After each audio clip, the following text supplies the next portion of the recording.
ते शेतात, मी गेले हिरीवर. ते मोटरसायकल आले 5, त्याच्यावर आले सत्तेश, नवनाथ, नागनाथ, राजू, परवीन, लक्ष्मण, दया, कल्याण, कल्याण, मनुष्य,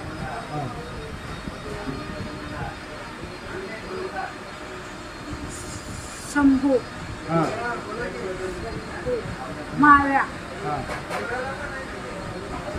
बाकीचे मला तुमचे नाव माहिती. बरं, काय काय झालं आपल्या बरोबर? ते आले सगळे ना. आधीभर माझे ते दया धरलं, माझे केस धरलं. आधी केस धरल्यावर मला तोंडावर गुच्छ आणलं, ह्या बाजूला गुच्छ आणलं, ह्या बाजूला गुच्छ आणलं. गुच्छ आणल्यावर मी म्हणजे मला का मारता आणि मला कोर्टाची आदर मिळाली.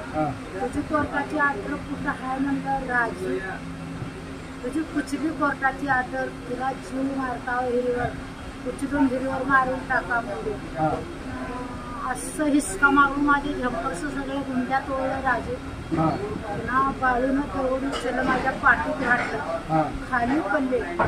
खाली पडल्यावर माझ्या आई पडल्या जागाच्या बाजूला लाटा घातलं. ते दया लाटा घातलं.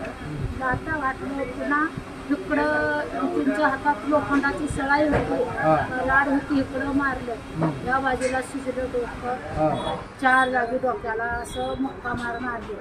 एक जागी ते दया ते बाळून धरलं हात. ते दयानं माझ्या डोक्यावर कुऱ्हाड मारलं. कुऱ्हाड मारलं पुन्हा ते काट्या घेऊन त्यांच्या हात तलवार दाखवलं. मला तुझे पोरं आल्यावर इथं कापता म्हणजे हिरीवर. तू आता फिरवून हिरीवर आल्यावर का तुझं जीव मारता म्हणजे. जीव मारा रे मारा रे मारा, ह्याला धरा खाली पाडू, ह्याच्या तोंडात मुक्ता म्हणलं. असं म्हणले ते बाळू पाटील. असं म्हणून मला मारले. माझं अंगावरलं लुगडं नव्हतं, पल्ले झंपरचे गुंड्या नव्हते, माझ्या छातीवर गुच्छा घातले. मग ह्या कल्ल पिंढरीवर, ह्या पिंढरीवर सगळ्या काट्याने मारले. माहीत बेहोश पडले, मला माहीत नाही. मग बाकीचे उभारले होते काट्या घेऊन. ते कोण जंग्या कोण चाकू उभारले होते. मी बेहोश पडली, मला माहीत नाही. पडल्यावर मग तिने का निघून गेले, का उभारले, का निघून गेले. तिने पडल्यावर लई वाटोळ मला होश नव्हते. मी पडल्यावर पुन्हा मी उठून पडत छडत पलीकडे गेले. गेल्यावर पुन्हा तिने मोटरीचे पाईप तोडून आले होते, माझा डब्बा तोडून आले होते, मोटर हिरीत टाकून आले होते. मी बोलली नाही, तसंच रडत पळत असंच मी जीवाच्या न्यासाठी आता खलासच मारले होते. पुन्हा माझं मालक आलं, मला उचलून ठाण्यात आणलं.